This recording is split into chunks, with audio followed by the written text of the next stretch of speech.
चलिए देखते हैं नेक्स्ट। पिछली क्लास में हम लोग सॉलिड स्टेट के बारे में पढ़ रहे थे, थोड़ा सा डिफिनीशन पढ़े। उसके बाद हम लोगों ने इसका कैटेगरी पढ़ा कि सॉलिड को हम लोग कितने भाग में बांट। सॉलिड स्टेट मतलब कोई भी पदार्थ का जो अवस्था है वो सॉलिड होगा, ठोस अवस्था में होगा। उसी में से देखें कि सॉलिड दो प्रकार के होगा। अरेंजमेंट के आधार पर, अरेंजमेंट के आधार पर जो सॉलिड होता है दो प्रकार के हम लोगों ने कल पढ़ा, एक क्रिस्टलाइन सॉलिड और दूसरा एमॉर्फस सॉलिड। क्रिस्टलीय ठोस और अक्रिस्टलीय ठोस। और क्रिस्टलीय ठोस के बारे में हम लोग पिछली क्लास में थोड़ा सा बताए थे कि इसका अरेंजमेंट, इसको क्यों बोलते हैं कि ये डेफिनिट अरेंजमेंट होता है। कल हम बता रहे थे आपको कि ये इसके पास जो पार्टिकल का अरेंजमेंट होगा वो डेफिनिट होगा, एक के बाद एक, एक के बाद एक, इस तरह से होगा। दोनों को जब मैं उस एमॉर्फस पढ़ाऊंगा तब आपको, जब एमॉर्फस हम शुरू करेंगे तब आप देखना कि वहाँ क्या डिफरेंस होता है। जैसे मान लीजिए यहाँ एक और है, यहाँ है, यहाँ है, तो सब जगह रहेगा एक के बाद एक।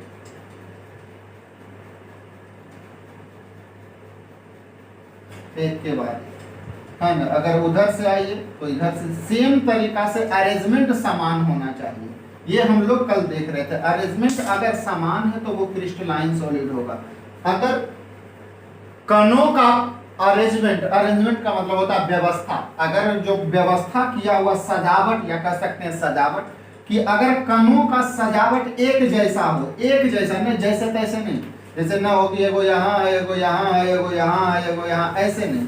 अरेंजमेंट समान होना चाहिए। हम लोग कल फिगर भी बता दिए हैं उसका कि कैसा होता है क्रिस्टलाइन सॉलिड। रेगुलर से तो अरेंजमेंट समान होगा तो शेप भी रेगुलर होगा।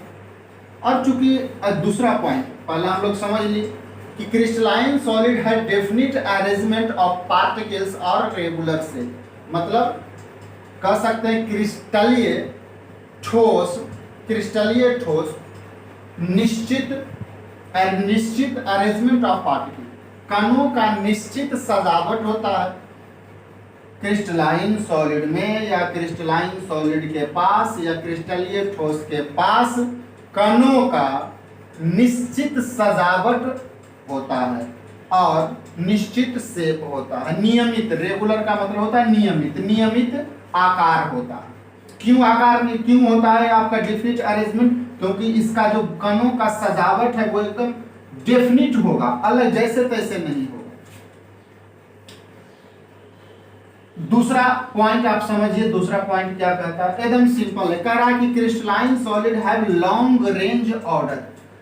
इसका क्या मतलब हुआ? लॉन्ग रेंज ऑर्डर का मतलब होता है ना, जरा समझिए। हिंदी में अगर आप इसको लिखना चाहते हैं तो लिख लीजिए हिंदी, है ना, या यहाँ भी कह सकते हैं, यहाँ न दे करके आप किसी भी तरह से करिए। एक यहाँ, एक यहाँ, एक यहाँ, एक यहाँ, फिर एक यहाँ, फिर एक यहाँ। मतलब अरेंजमेंट का कहने का मतलब हुआ ना कि अगर एक जैसा होना चाहिए, अगर यहाँ है तो फिर यहाँ नहीं होना चाहिए, यही हो, या अगला में यही वॉइड में हो, चारों के बीच में यहाँ तो चारों के बीच में ही, मतलब रेगुलर होना चाहिए, जैसे तैसे नहीं होना चाहिए। तो इसी से संबंधित दूसरा पॉइंट कह रहा कि crystalline solids have long range order. Crystalline अगर हिंदी लिखना लिखते जाइए कि क्रिस्टलीय ठोस दीर्घ परासरी व्यवस्था, क्रिस्टलीय ठोस के पास दीर्घ परासी व्यवस्था होता है। दीर्घ परासी, रेंज का मतलब होता है परास, दीर्घ परासी। दीर्घ परासी का मतलब क्या हुआ कि आप कितनहु दूर तक चले जाइए, क्रिस्टलाइन सॉलिड में आप कितनहु दूर तक चले जाइए, सजावट आपको एक ही जैसा मिलेगा, एक ही जैसा सजावट मिलेगा, कितनहु दूर चले जाइए। इसीलिए बोला जाता है कि crystalline solid long range solid है।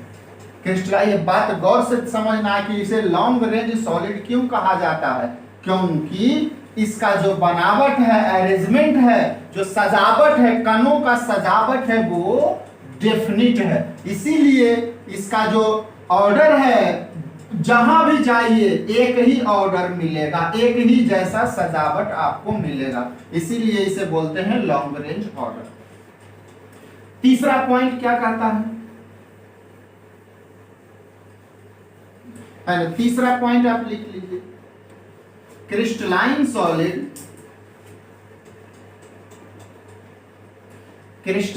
Solids have sharp melting point, sharp melting and boiling point.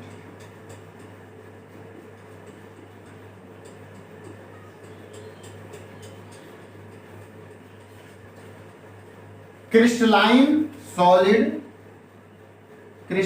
Solids have sharp melting and boiling point. इसका क्या अर्थ होता है ये जरा गौर से समझिए।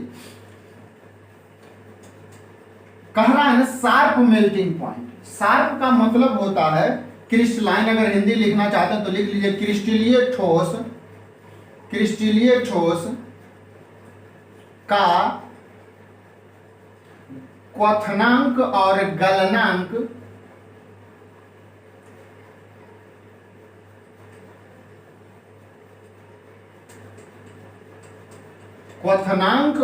गलनांक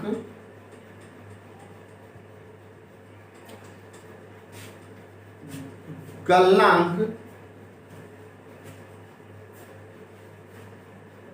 शार्प का यहां आप लिख सकते हैं, शार्प का ऐसे तो शार्प माने दूसरा, यहां पे इसका मतलब होगा कि निश्चित होगा। मेल्टिंग एंड बॉइलिंग इसका शार्प का यहां होगा निश्चित। तो लिख लीजिए क्रिस्टलाइन सॉलिड का गलनांक और क्वथनांक निश्चित होता है। इसका क्या अर्थ हुआ जरा गौर से समझिए, मैं समझाता हूं इस बात का। कह रहा है कि जब क्रिस्टलाइन सॉलिड के बारे में बात करिएगा कि वो उसको गलाना है या उसे बॉयल करना है,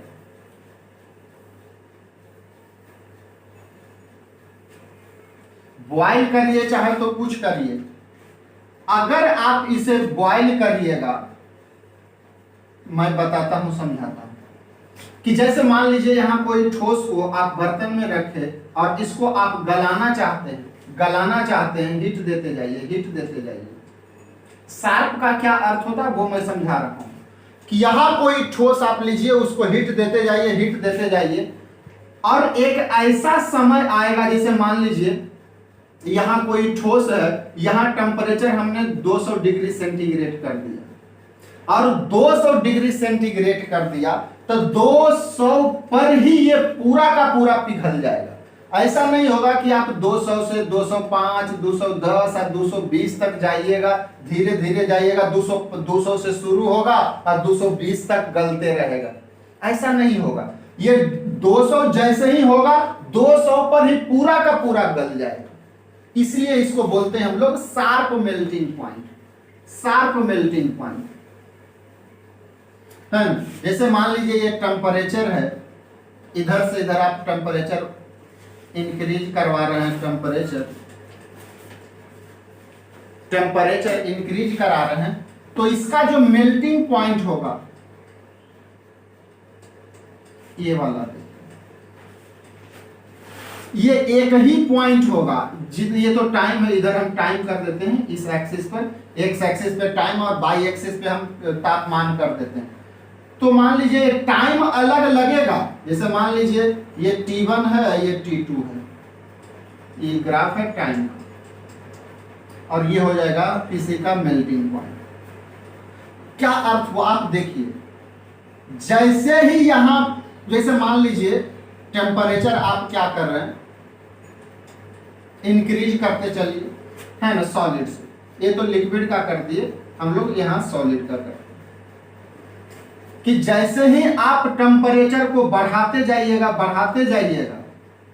टेम्परेचर को आप जैसे ही बढ़ाते जाइए, टेम्परेचर आप बढ़ाइएगा, तो जैसे मान लीजिए यहां से ऊपर जाएगा, यहां आया, जैसे ही यहां आएगा, यहां आने के बाद ये मेल्ट करना शुरू हो जाएगा। और जब पूरा का पूरा यहां T1 T2 हटा दीजिए, डायरेक्ट खाली टाइम नहीं, इसको टाइम देखते रहिए कि जैसे ही यहां से, ये तो सॉलिड है, यहां से यहां तक, यहां जैसे ये टेम्परेचर समझ रहे हैं बात को, जरा फिर से समझा देते हैं। जरा मान लीजिए ये टेम्परेचर आपको मैं दे करके बता देता हूँ, ये 10 डिग्री, ये 20 डिग्री, तब समझिएगा, थोड़ा सा रुक जाइए।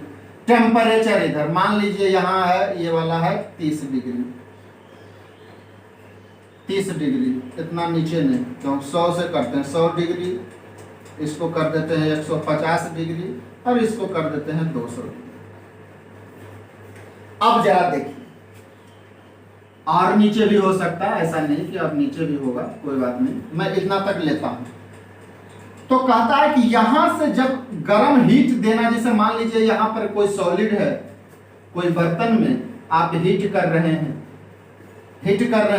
100 डिग्री पहुंचा और टेम्परेचर बढ़ते जा रहा है, तो टेम्परेचर बढ़ते बढ़ते बढ़ते जैसे ऊपर जा रहा है तो टेम्परेचर बढ़ रहा, टेम्परेचर बढ़ रहा, और ये 100 से लेकर के यहाँ आया, यहाँ मतलब टेम्परेचर 150 पहुंच गया। यहाँ 100 था, अब बढ़ते बढ़ते जैसे हीट दे रहे थे टेम्परेचर बढ़ते यहाँ आ गया, और यहाँ इस ठोस का मान लीजिए ये मेल्टिंग पॉइंट है, 150 डिग्री पर ये मेल्ट करेगा। तो 150 पर मेल्ट करेगा, तो ये जितना समय लगे 10 सेकेंड, 20 सेकेंड, 1 मिनट, सेमे टेम्परेचर आप इसको तापमान देते जाइए, तापमान इसको देते जाइए, लेकिन तापमान बढ़ेगा नहीं, तापमान ऊपर नहीं जाएगा, तापमान आपको सेमे रहेगा।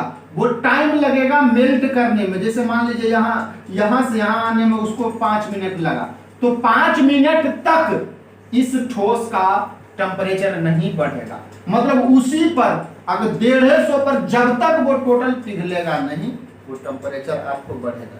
जैसे पिघल गया वो फिर टेम्परेचर बढ़ेगा, बन गया, फिर बॉयल करने लगेगा, फिर अलग चीजें और होने लगेगी। तो शार्प कहने का मतलब हुआ यही कि एक निश्चित तापमान पर पूरा का पूरा ठोस ये पिघल जाएगा। इसीलिए बोलते हैं क्रिस्टलाइन सॉलिड का मेल्टिंग पॉइंट शार्प होता है। इधर से आइए तो आपका गलना तो इस बात को खाली बस ध्यान में रखना है, नहीं भी उतारिएगा तो कोई टेंशन नहीं, बस ध्यान में रखना कि शार्प क्यों करते हैं। लेकिन ऐसा एमॉर्फस में नहीं होता, एमॉर्फस में वैसा नहीं होता। आप एक रेंज होता है, ये यहाँ से यहाँ गलते जाएगा, एक निश्चित तापमान उसका नहीं होता है ना। इसमें निश्चित होता है मेल्टिंग एंड बॉइलिंग पॉइंट, और उसमें निश्चित नहीं होता है ना। तीसरा पॉइंट हो गया। आइए चौथा पॉइंट लिखिए क्रिस्टलाइन सॉलिड का। चौथा पॉइंट,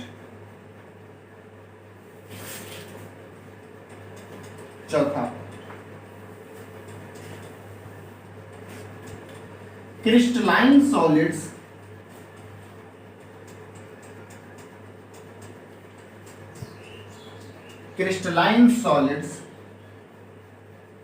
are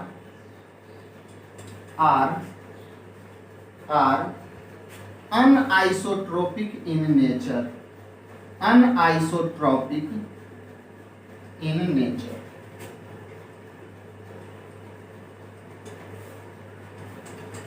इसका क्या मतलब हुआ बच्चा, ध्यान से जरा समझिए। हिंदी होता है, हिंदी लिख लीजिए पहले, उसके बाद समझाते हैं कि क्रिस्टलीय ठोस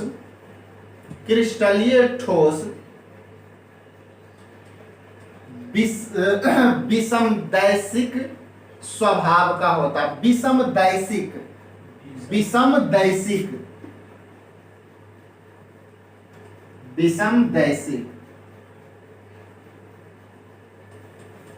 विषमदैशिक ये क्या कहता है बच्चा, क्या कहता है? विषमदैशिक का मतलब जानते हैं ये क्या कह रहा है, जरा समझिए, फिर मैं एक लाइन और इसमें लिखाऊंगा।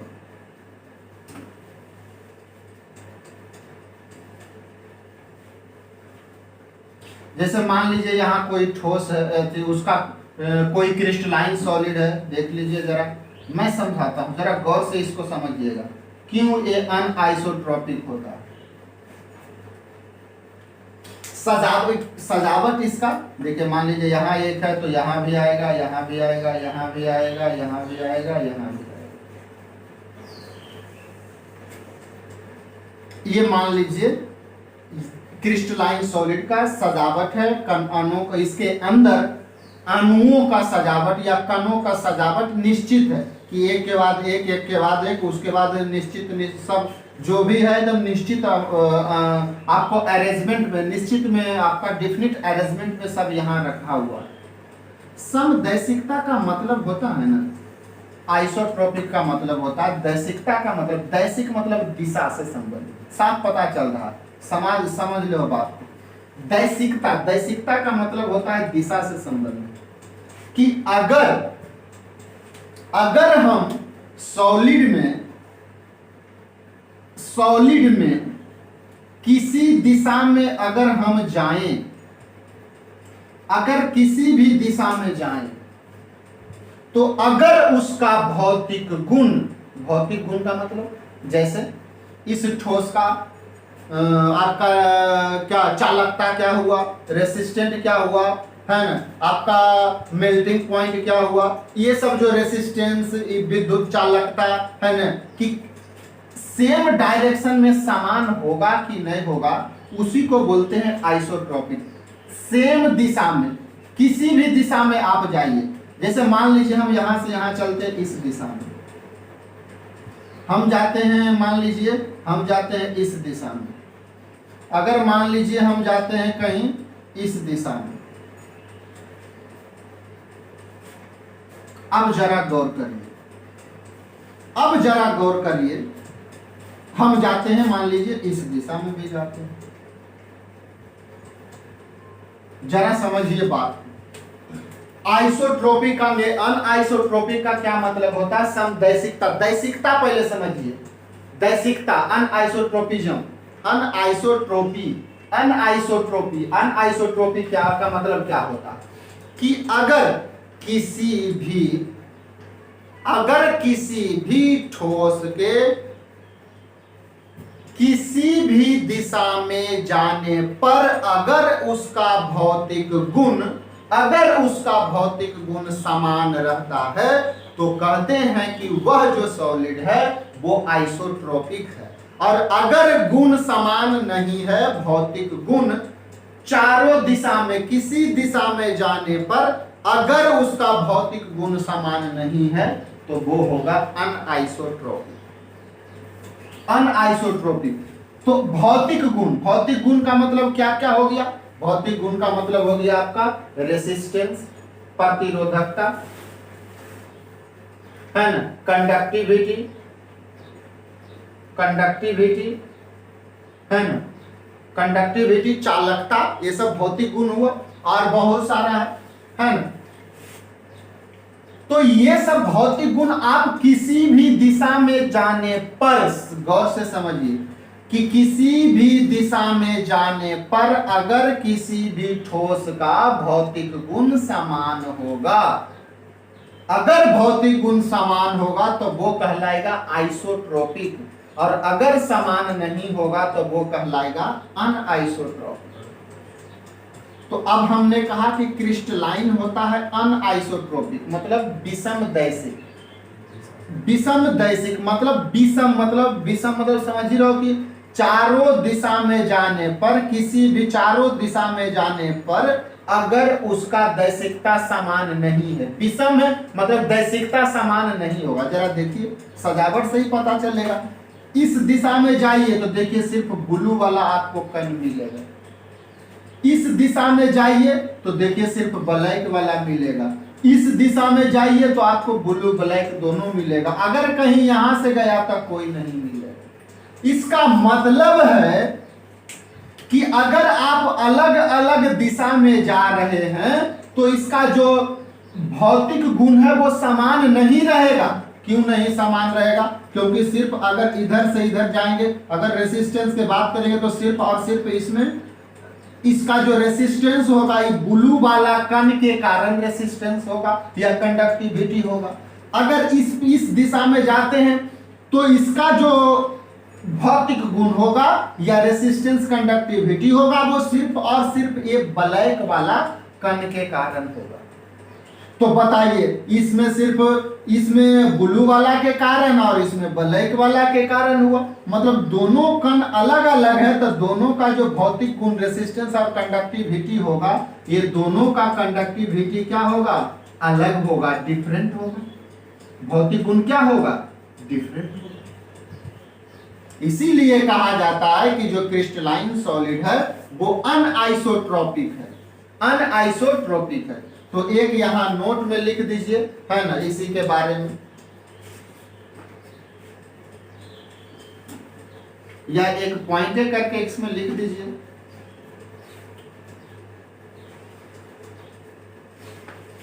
लिख दीजिए कि crystalline solid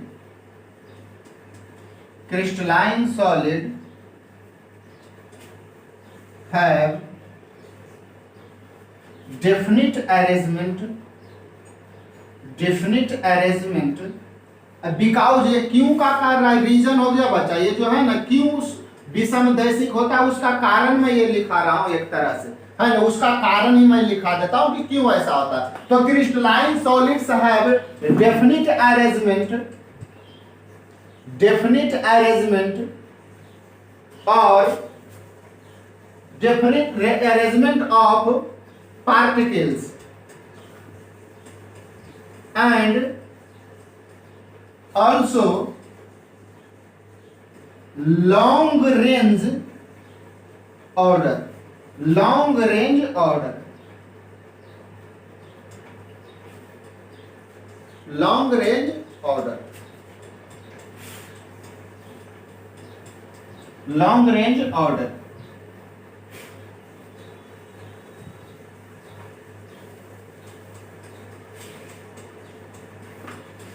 That's why when we, या हम लोग we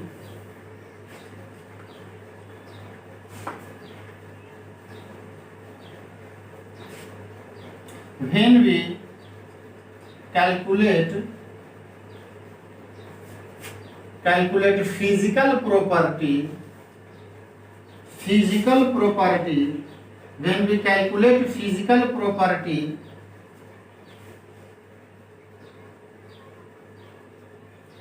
all around the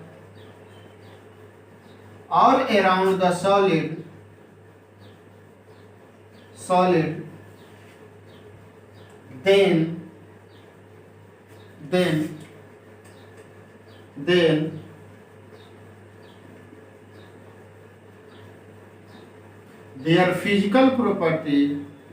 their physical property differ. Then their physical property, when we calculate physical property all around the solid, then their physical property differ. Hence, it is called anisotropic. Hence, it is called anisotropic.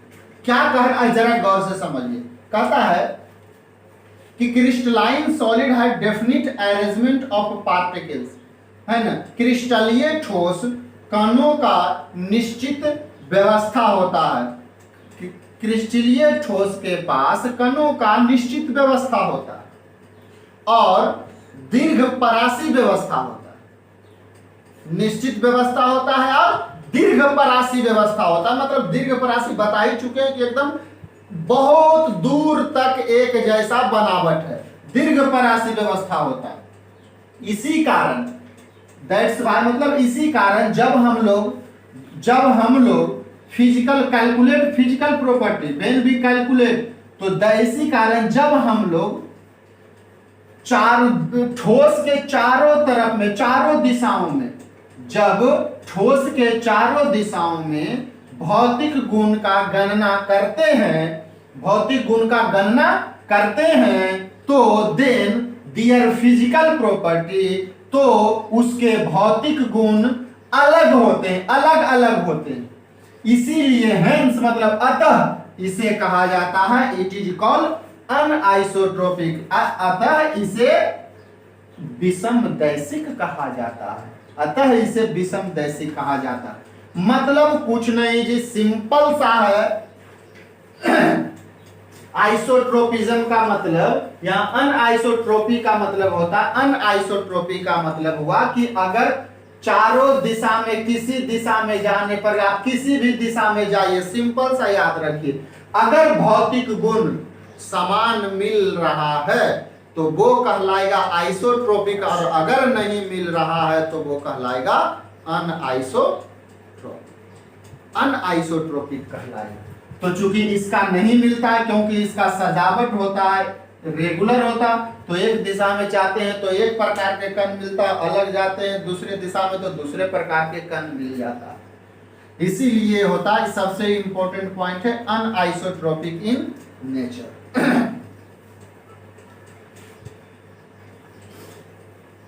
अगला point लिख लीजिए, बता चौथा point, पांचवा,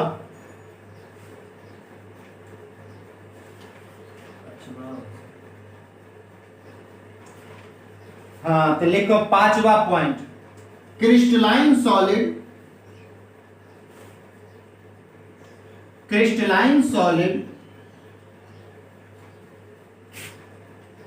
are true solid, true solid, crystalline solid, solids are true solid. इसे क्रिस्टलीय ठोस,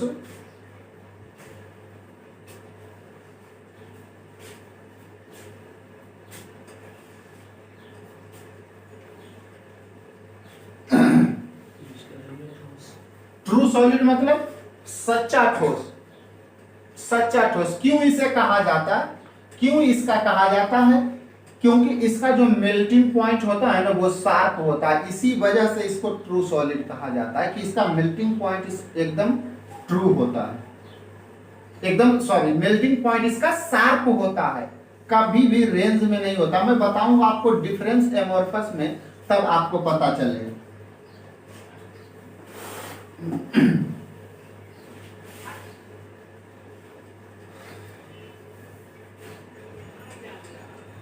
छठा point,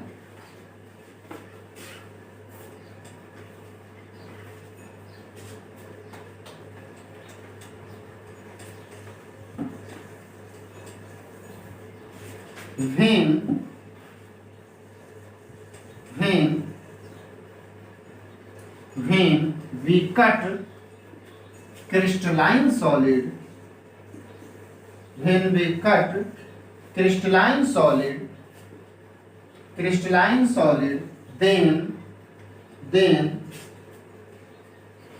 sorry, when we cut crystalline solid with sharp edge tool, sharp edge tool, sharp edge tool, sharp edge tool, then it gives regular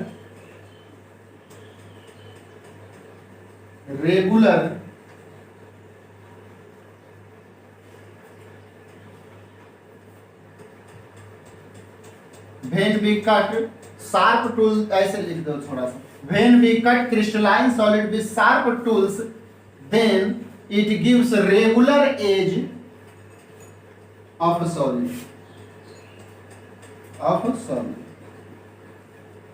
regular edge of solid, है ना। हिंदी लिख लो कि जब हम लोग क्रिस्टलीय ठोस को तेज धार वाले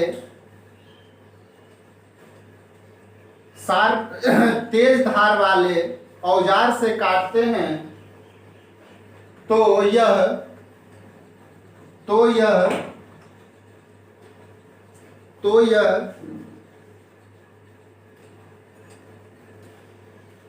रेगुलर एज के रेगुलर एज लिख दीजिए या स्मूथ भी लिख दीजिए, स्मूथ एज, एक पॉइंट ये भी होगा, smooth edge of solid.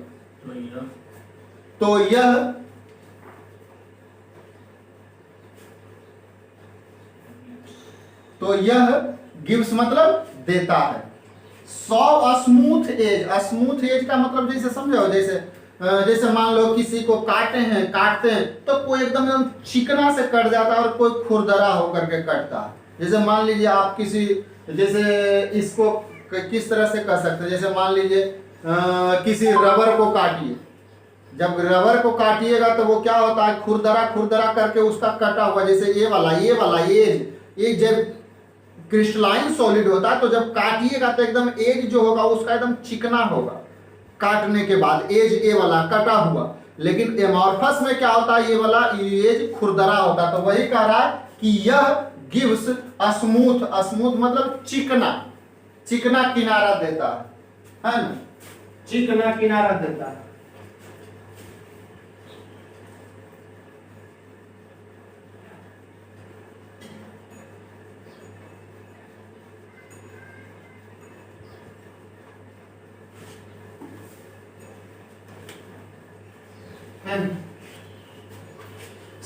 Smooth when we cut crystalline solid with sharp edged tool, ठीक है, sharp edge tool, then it gives regular edge या smooth edge of solid.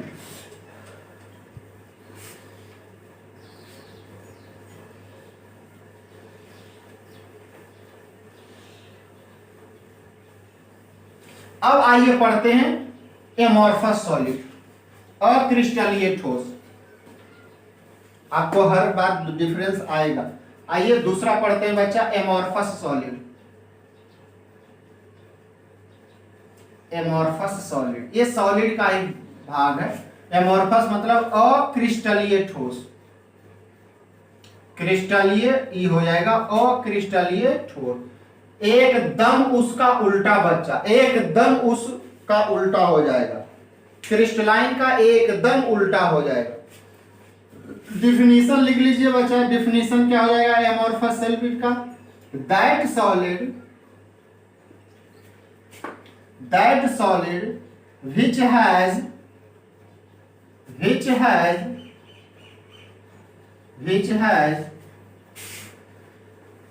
irregular arrangement of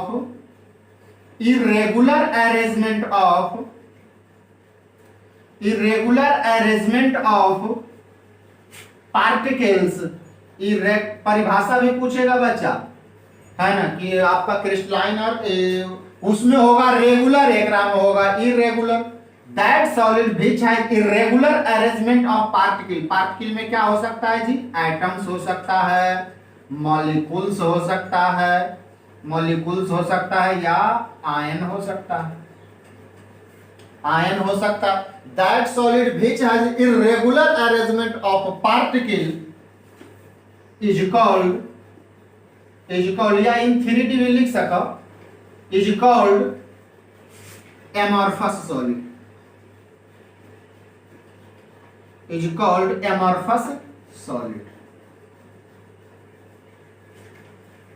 एकदम simple सा परिभाषा है, कुछ नहीं है। वैसा ठोस जिसके पास या जिसमें, वैसा ठोस जिसमें, हर बार ये पूछता है परिभाषा 2 नंबर 3 नंबर में, अंतर भी पूछ देता है।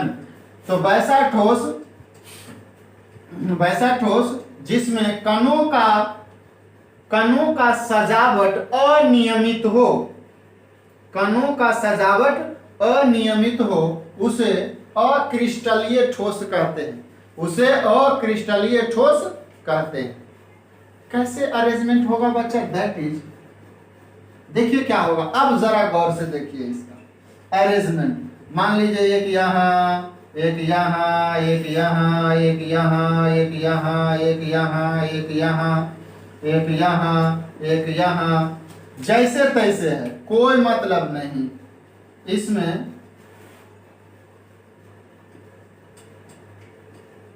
कोई बनावट नहीं, सही से जैसे तैसे इसमें कणों का बनावट रहेगा। पार्टिकल का अरेंजमेंट, सजावट, बनावट नहीं बच्चा, सजावट, अरेंजमेंट जैसे तैसे रहेगा, जैसे तैसे रहेगा।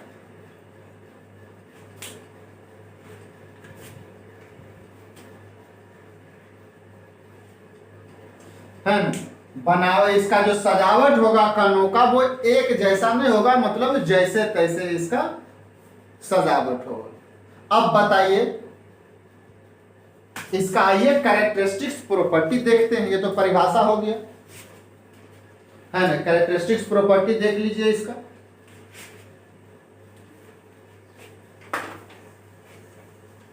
एमोर्फस का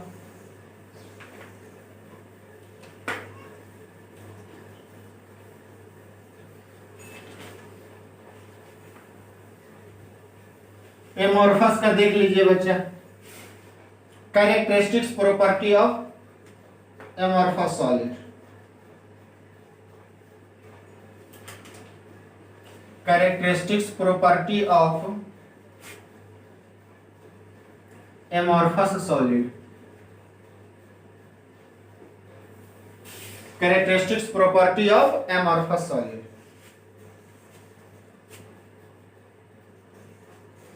पहला बच्चा,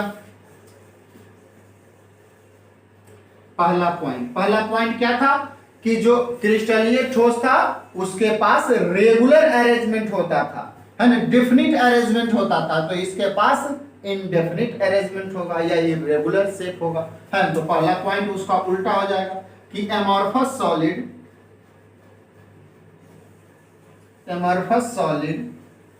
हैज, अगर यहां देखो सिंगुलर कर दिए हैं तो हैज लगा देंगे, amorphous solid has irregular arrangement of particle, irregular arrangement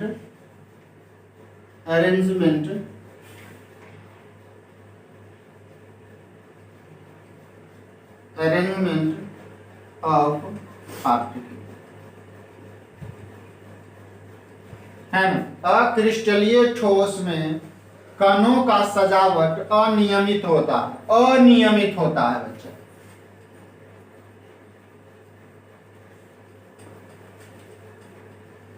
दूसरा क्या था उसमें बच्चा, दूसरा पॉइंट बताइए, उसका उल्टा कर दीजिए खाली।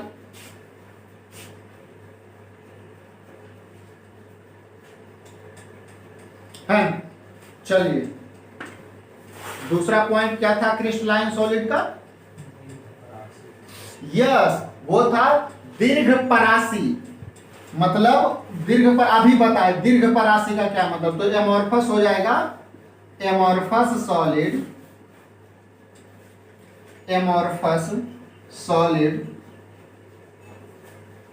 या सॉलिड्स आर, है ना, short range order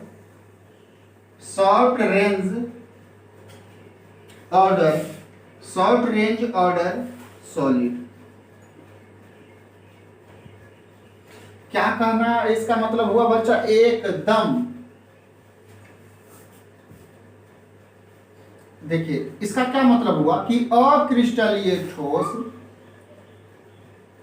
very short होता, वेरी भी कह दीजिए, बहुत कोई दिक्कत नहीं। शॉर्ट रेंज ऑर्डर सॉलिड कहने का मतलब हुआ लघु परासी व्यवस्था ठोस। क्रिस्टलीय ठोस जो होता है लघु परासी व्यवस्था सॉलिड होता है। लघु परासी वो दीर्घ होता है, कैसे जी? लघु परासी मतलब दैट इज, समझिए बात को, जैसे उसमें बताए थे कि अगर सजावट बहुत दूर तक एक जैसा हो, सजावट अगर एक जैसा, कहीं भी कितना दूर चले जाइए, अगर सजावट एक जैसा हो तो वो कहलाएगा दीर्घ परासी। लेकिन इसमें तो जैसे तैसे कण रहता है बच्चा, आप जानते ही हो कि इसमें कणों का बनावट एक जैसा नहीं है। तो आप इसे कैसे कहिएगा कि सजावट एक जैसा बहुत दूर तक है? बहुत दूर तक एक जैसा सजावट आपको मिलेगा ही नहीं, कुछ दूरी तक एक जैसा मिलेगा। लेकिन क्रिस्टलीय में आप जितना दूर जाते थे सजावट कणों का आपको एक जैसा ही मिलता था, लेकिन इसमें आप थोड़ा दूर जाइए, ये जब देखो ये जी जाइए यहां से यहां से जाइए ये फिर अलग हो जाएगा, यहां से यहां जाइए समान होगा, फिर आगे जाइए अलग हो जाएगा। तो कणों का सजावट अगर अलग अलग है तो वो दीर्घ परासी हो ही नहीं सकता। वो जब भी होगा तो शॉर्ट रेंज का मतलब थोड़ा दूर तक समान व्यवस्था मिल सकता, सब जगह नहीं मिलेगा, बहुत दूर तक नहीं मिलेगा, थोड़ा दूर तक 2-4 सेंटीमीटर या आध सेंटीमीटर या मिलीमीटर इतना दूर तक एक जैसा सजावट मिलेगा। जैसे ही आगे जाइएगा व्यवस्था, सजावट का व्यवस्था, फिर अरेंजमेंट अलग हो जाएगा। इसीलिए क्योंकि इसका बनावट होता है जैसे तैसे होता है, इसीलिए इसे कहा जाता है शॉर्ट रेंज ऑर्डर सॉलिड, क्योंकि लघु परासी ठोस इसे कहा जाता है, क्योंकि इसमें कणों का सजावट है वो जैसे तैसे रहता है, तो एक जैसा दूर तक आपको मिलेगा नहीं। अगर सजावट एक जैसा दूर तक नहीं मिलेगा तो वो हो जाएगा शॉर्ट रेंज हो जाएगा, है ना। आइए तीसरा पॉइंट, वो हो जाएगा लॉन्ग रेंज, ये हो जाएगा शॉर्ट रेंज।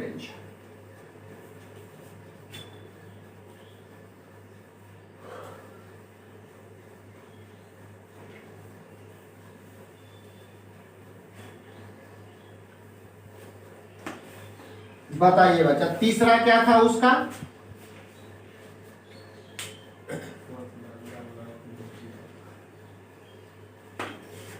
क्वथनांक है ना, तो इसका निश्चित नहीं होगा, इर्रेगुलर होगा, है ना।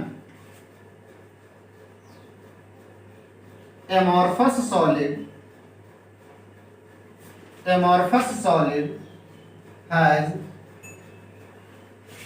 has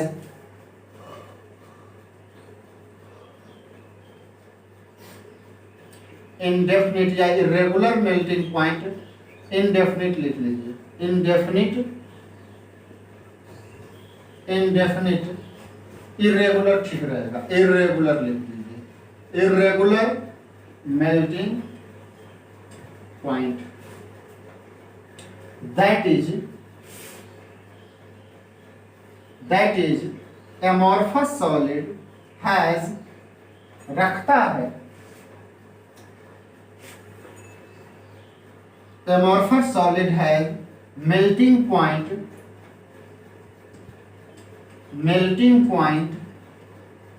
in a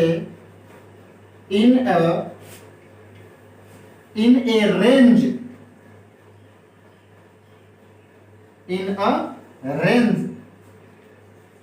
Amorphous solid has melting point in a range, not exact.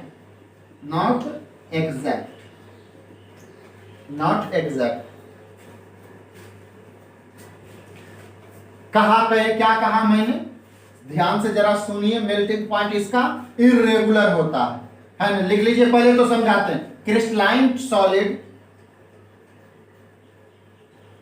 का मेल्टिंग पॉइंट अनियमित होता है, दैट इज एमॉर्फस या अक्रिस्टलीय ठोस का क्वथनांक एक परास में होता है, निश्चित नहीं। एक परास में होता है, निश्चित नहीं।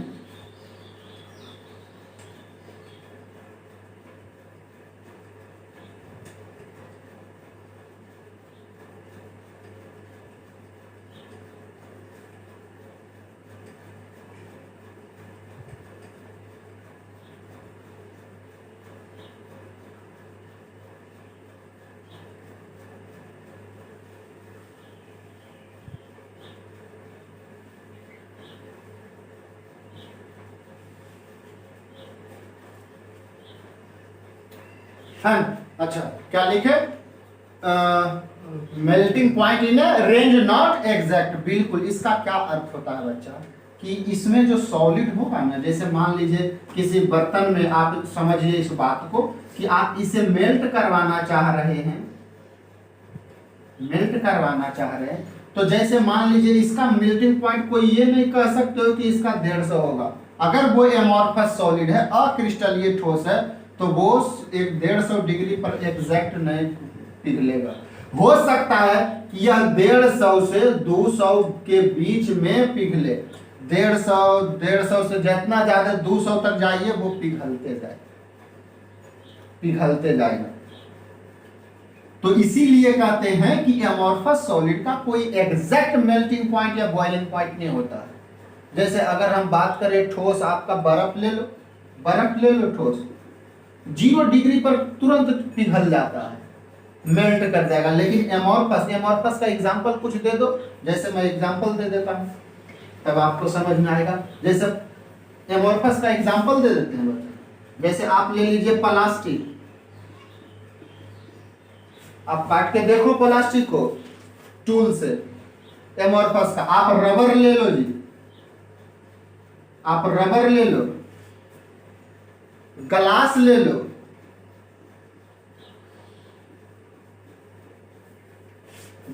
लो, ये सब एमॉर्फस सॉलिड है बच्चा,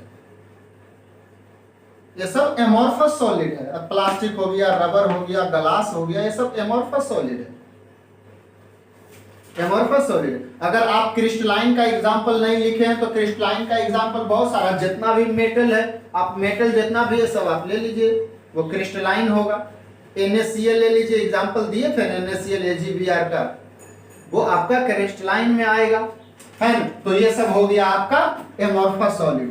आप जानते हैं जो एमॉर्फस सॉलिड होता है इसका जो प्रॉपर्टी, हाँ और एक और बात, एक पॉइंट और इसी में लिख लीजिए, 1-2 पॉइंट और लिख लीजिए जो इम्पोर्टेंट पॉइंट है, मैं इसमें लिखवा देता हूं बच्चे। ये जो एमॉर्फस सॉलिड है ना, जब पिघल जाएगा तो इसका जो बिहेवियर है वो एकदम लिक्विड के जैसा हो जाता है, लिक्विड के जैसा। और ज्यादा तापमान तक अगर इसे आप गर्म करते रहिएगा, ज्यादा तापमान तक अगर बढ़ाते रहिएगा, तो यही एमॉर्फस क्रिस्टलाइन में बदल जाएगा। तो एक पॉइंट यहां पर यह भी लिख लीजिए कि amorphous solid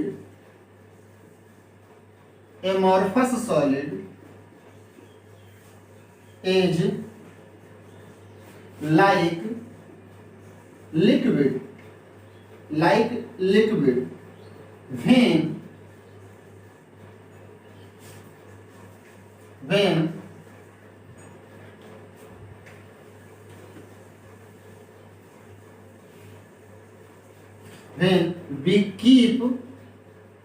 when we keep heating, then it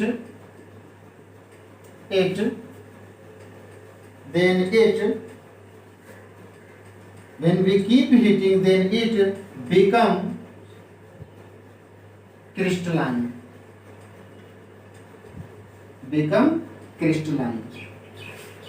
कहता है कि जब एमॉर्फस सॉलिड एकदम द्रव के जैसा होता है, जब इसे हम हीट करते रहते हैं, गर्म करते रहते हैं, when we keep heating, जब हम लोग, हिंदी लिखते जाइएगा, कि अक्रिस्टलीय ठोस द्रव के जैसा होता है, जब हम लोग गर्म करते रह जाते हैं तब यह क्रिस्टलीय ठोस बन जाता है। तो जब यह क्रिस्टलीय बन जाता है जब इसे गर्म करते रहिएगा, है ना। इसी में एक पॉइंट और,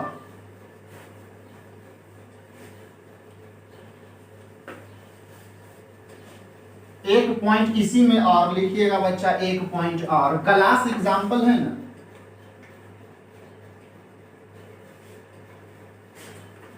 आप देखे होंगे ग्लास एक क्या है, एक एमॉर्फस सॉलिड है, अक्रिस्टलीय ठोस है।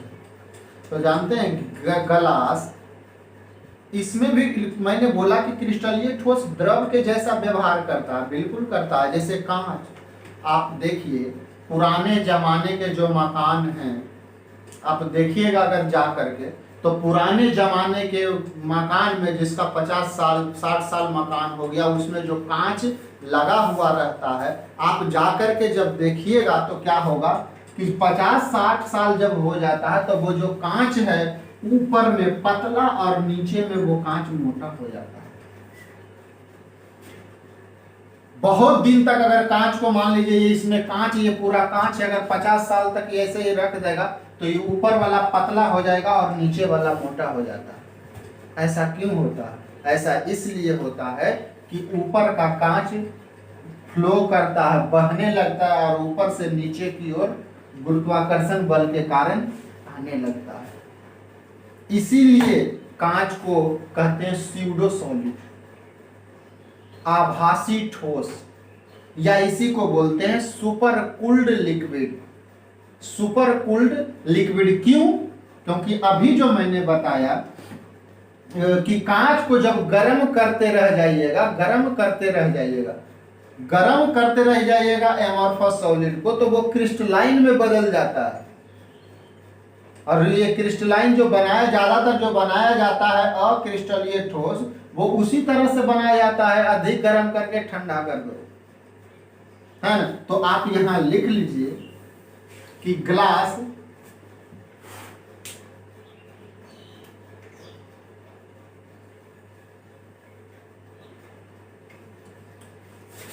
तो एक पॉइंट में ऐसे करके लिख लीजिए कि when glass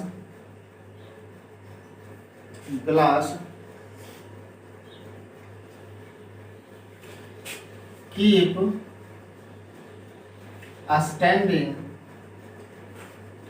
standing for long time, keep standing for long time,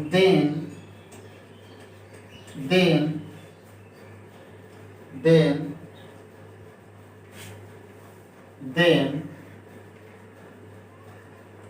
flow of particle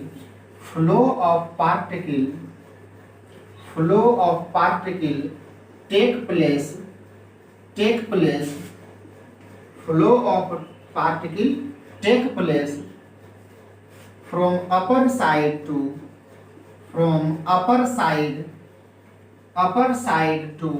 lower side,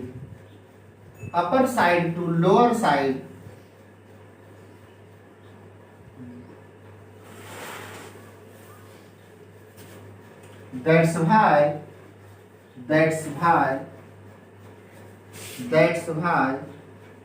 glass is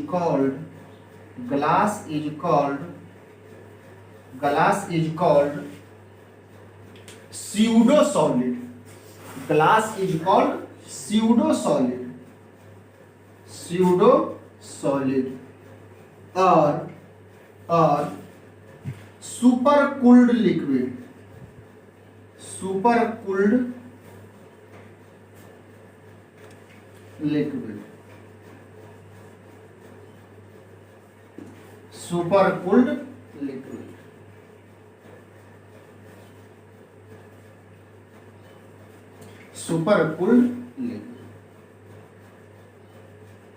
मतलब क्या हुआ कि जब ग्लास को लंबे समय तक ऐसे ही छोड़ दिया जाता है, हिंदी जिनको लिखना वो लिख लीजिए कि जब ग्लास को लंबे समय तक ऐसे ही छोड़ दिया जाता है तो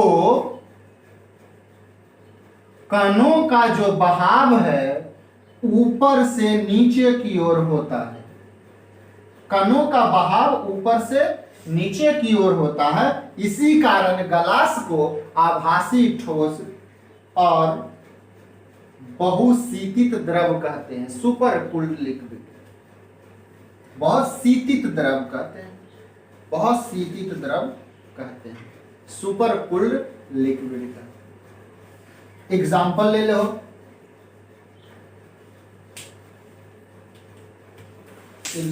लो, कि एंशिएंट जो बिल्डिंग है, पुरानी जो बिल्डिंग है,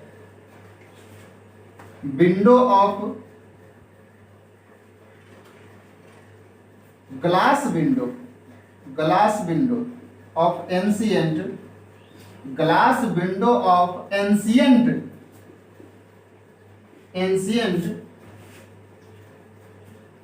building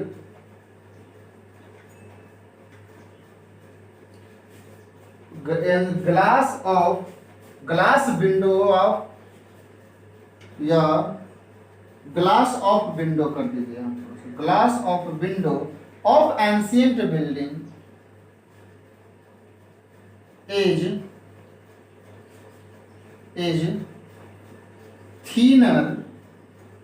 thinner at upper side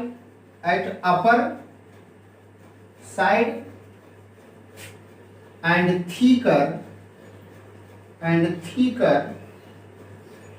at lower side है। तो ये ग्लास का बारे में हम लोगों ने बताया, पूछता है जी बहुत बार कि ग्लास को सुपर कूल्ड लिक्विड या आभासी ठोस क्यों कहते हैं, तो ये ध्यान में रखिएगा, है ना, लिखिए।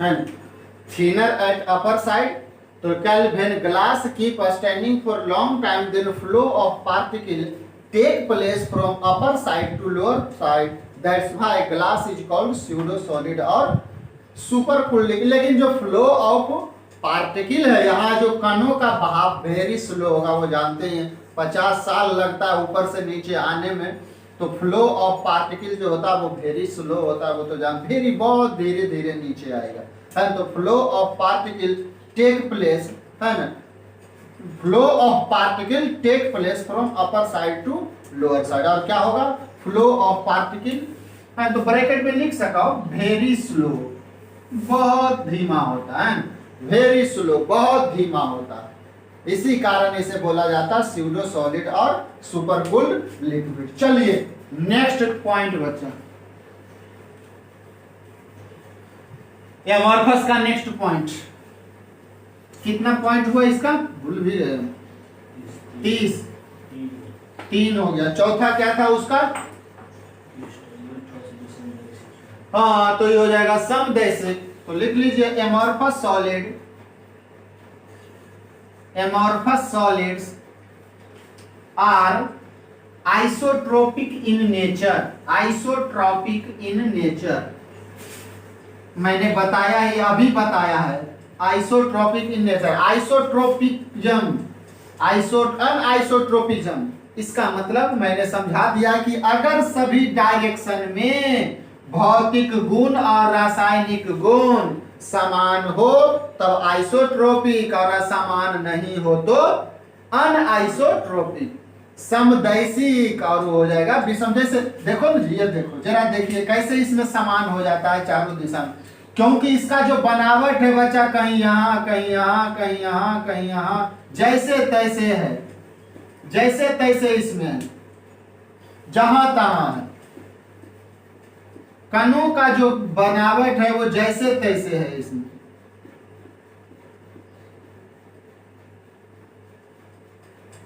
जैसे तैसे इसमें बनावट है, कोई रेगुलर नहीं। तो आप कहीं भी किसी भी दिशा में जाइएगा, तो आपको जरूर काला और ब्लू वाला पार्टिकल दोनों मिलेगा, काला और ब्लू वाला दोनों मिलेगा, लेकिन उसमें क्या होता था कि उसका बनावट रेगुलर होता था, तो एक दने जाते थे तो सिर्फ काले वाला मिलता था और एक दने जाते तो सिर्फ ब्लू वाला। लेकिन इस केस में देखिए बनावट इसका एकदम इरेगुलर है, जैसे तैसे है, तो किसी भी दिशा में जाइएगा तो काला और ब्लू दोनों पार्टिकल मिलेगा, और काला जब दोनों मिलेगा तो जितना एने काला ब्लू मिलेगा उतने एने मिलेगा, तो इसका जो फिजिकल प्रॉपर्टी है सभी डायरेक्शन में इसमें क्या होगा, सेम होगा। जब सेम होगा तो ये कहलाएगा आइसोट्रोपिक। हाँ, तो एक पॉइंट लिख, हिंदी लिख ला पहले कि अक्रिस्टलीय ठोस समदैशिक प्रवृत्ति के होती है, समदैशिक प्रवृत्ति की होती है। समदैशिक प्रवृत्ति के होती है। क्यों होता है बच्चा? रीजन लिख देते हैं, रीजन लिख देते हैं या पॉइंट बना के लिख लीजिए, एक ही बात है कि in amorphous solid, in amorphous solid, in amorphous solid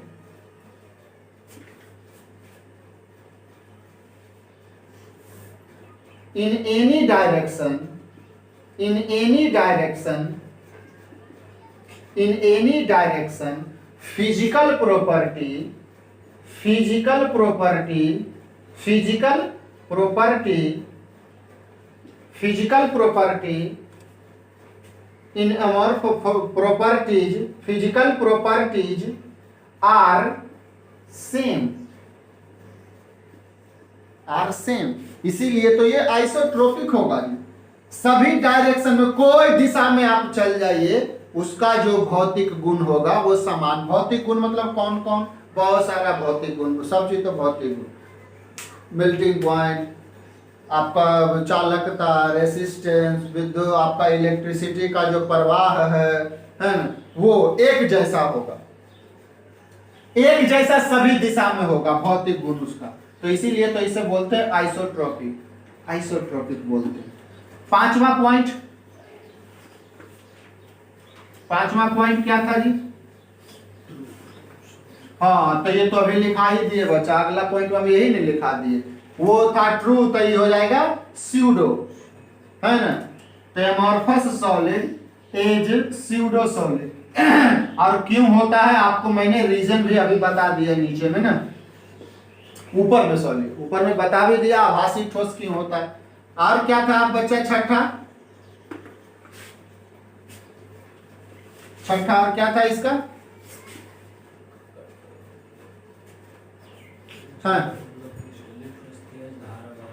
हाँ, तो ये जब तेज धार वाला से देंगे तो वो आपका स्मूथ देगा, तो ये इरेगुलर देगा, है ना, ये इरेगुलर देगा। When we cut, when we cut amorphous solid, then amorphous solid with sharp edged tool, sharp edged tools, then it gives irregular edge, irregular edge, किनारा जो एज है इरेगुलर, अनियमित या खुरदरा देगा, है ना। वेन जब हम इसे when we cut amorphous solid with sharp edged tool, sharp edged tool, sharp edged tool मतलब तेज धार वाला औजार, तेज धार वाला औजार से जब काटते हैं तो ये जो है वो आपका इरेगुलर शेप, अनियमित शेप, आपका यह नियमित किनारा, खुरदरा किनारा देगा। जैसे मान लीजिए रबर के काटिए जी, कोई रबर ले लीजिए, एक काटूं, एक जरा कुर्सी को काट के देखो, इसी को, ये क्या है? ये प्लास्टिक है ना, ये प्लास्टिक है, तो ये क्या है? एमोर्फस सॉलिड है। इसको काट करके देखो, खुरदरा देगा, खुरदरा एकदम इसका आएगा। लेकिन वही आप किसी को एल्युमिनियम को काटिए जरा, जो कटर आता है देखो, तो कटर से जब काटते हैं एल्युमिनियम को एकदम शार्प देता है, एकदम शार्प एज आता है ना। तो इसीलिए ये लिखा जाता है आपका कि ये जब शार्प बहुत तेज धार वाला से काटेंगे तो वो उसका एकदम चिकना स्मूथ एज आएगा, और इसका जो किनारा, इसका जो एज होगा वो इरेगुलर होगा, है ना। चलिए, तो आप लोग कल दोनों का डिफरेंस लेकर के लिख करके आइएगा, है ना। दोनों में डिफरेंस क्या है, एमोर्फस में और क्रिस्टलाइन सॉलिड। तो क्रिस्टलाइन सॉलिड इधर लिख लीजिएगा, एमोर्फस सॉलिड इधर लिख लीजिएगा, है ना। क्रिस्टलाइन सॉलिड इधर लिख लीजिएगा, इधर लिख लीजिएगा इसका एमोर्फस सॉलिड। अरेंजमेंट में पहला लिख लीजिएगा कि अरेंजमेंट, इसका बनावट कैसा होता है, arrangement of particles, arrangement of particles. पहला में इसका कैसे लिखो, डेफिनिट अरेंजमेंट होता है, बस निश्चित होता है अरेंजमेंट, और इसमें, है ना, इसमें क्या लिख दीजिएगा, इनडेफिनिट, है ना, इनडेफिनिट। इसका नेचर कैसा होता है, अगर स्वभाव आपसे पूछे इसका स्वभाव कैसे होता है तो कहिएगा कि सर ये ट्रू सॉलिड होता है और ये होता है स्यूडो सॉलिड। Pseudo solid. अगर आपसे पूछे कि सर बताओ इसका मेल्टिंग पॉइंट, बॉइलिंग पॉइंट, इसका मेल्टिंग पॉइंट कैसा होता है सर, तो इसका होता है शार्प, है ना, और इसका long range, long range.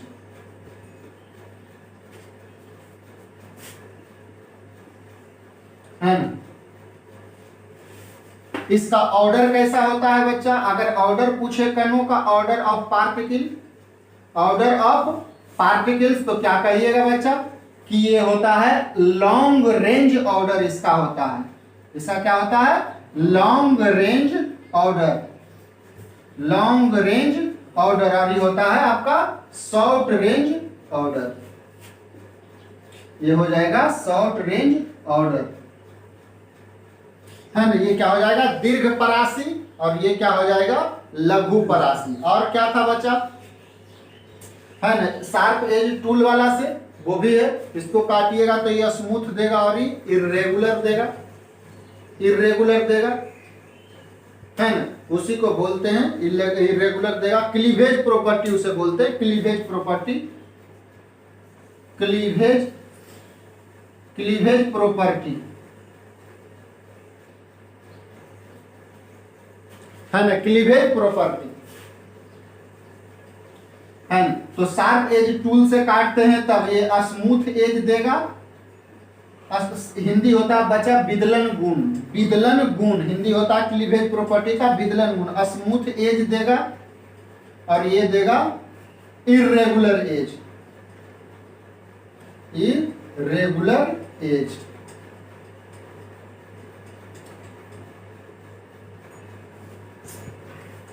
EDGE irregular edge देगा।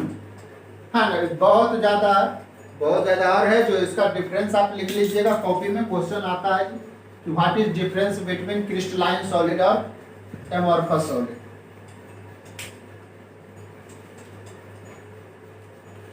हाँ, चलिए तो हम लोग नेक्स्ट क्लास में पढ़ेंगे, है ना, कि क्रिस्टलीय ठोस के कितने प्रकार होते हैं, है। थोड़ा हम लोग ज्यादा विस्तार से पढ़ लिए, ज्यादा, है ना, एक एक पॉइंट को हम लोगों ने देखा, इसलिए थोड़ा ज्यादा टाइम लग गया, लेकिन समझ तो गए, याद करने में आसानी होगा। एक बार रिवीजन कर लीजिएगा तो कहियो नहीं भुलाइएगा। चलिए तो मिलते हैं नेक्स्ट क्लास में, आप सब सब्सक्राइब कर लीजिएगा, है ना, चैनल को। चलिए मिलते हैं नेक्स्ट क्लास में।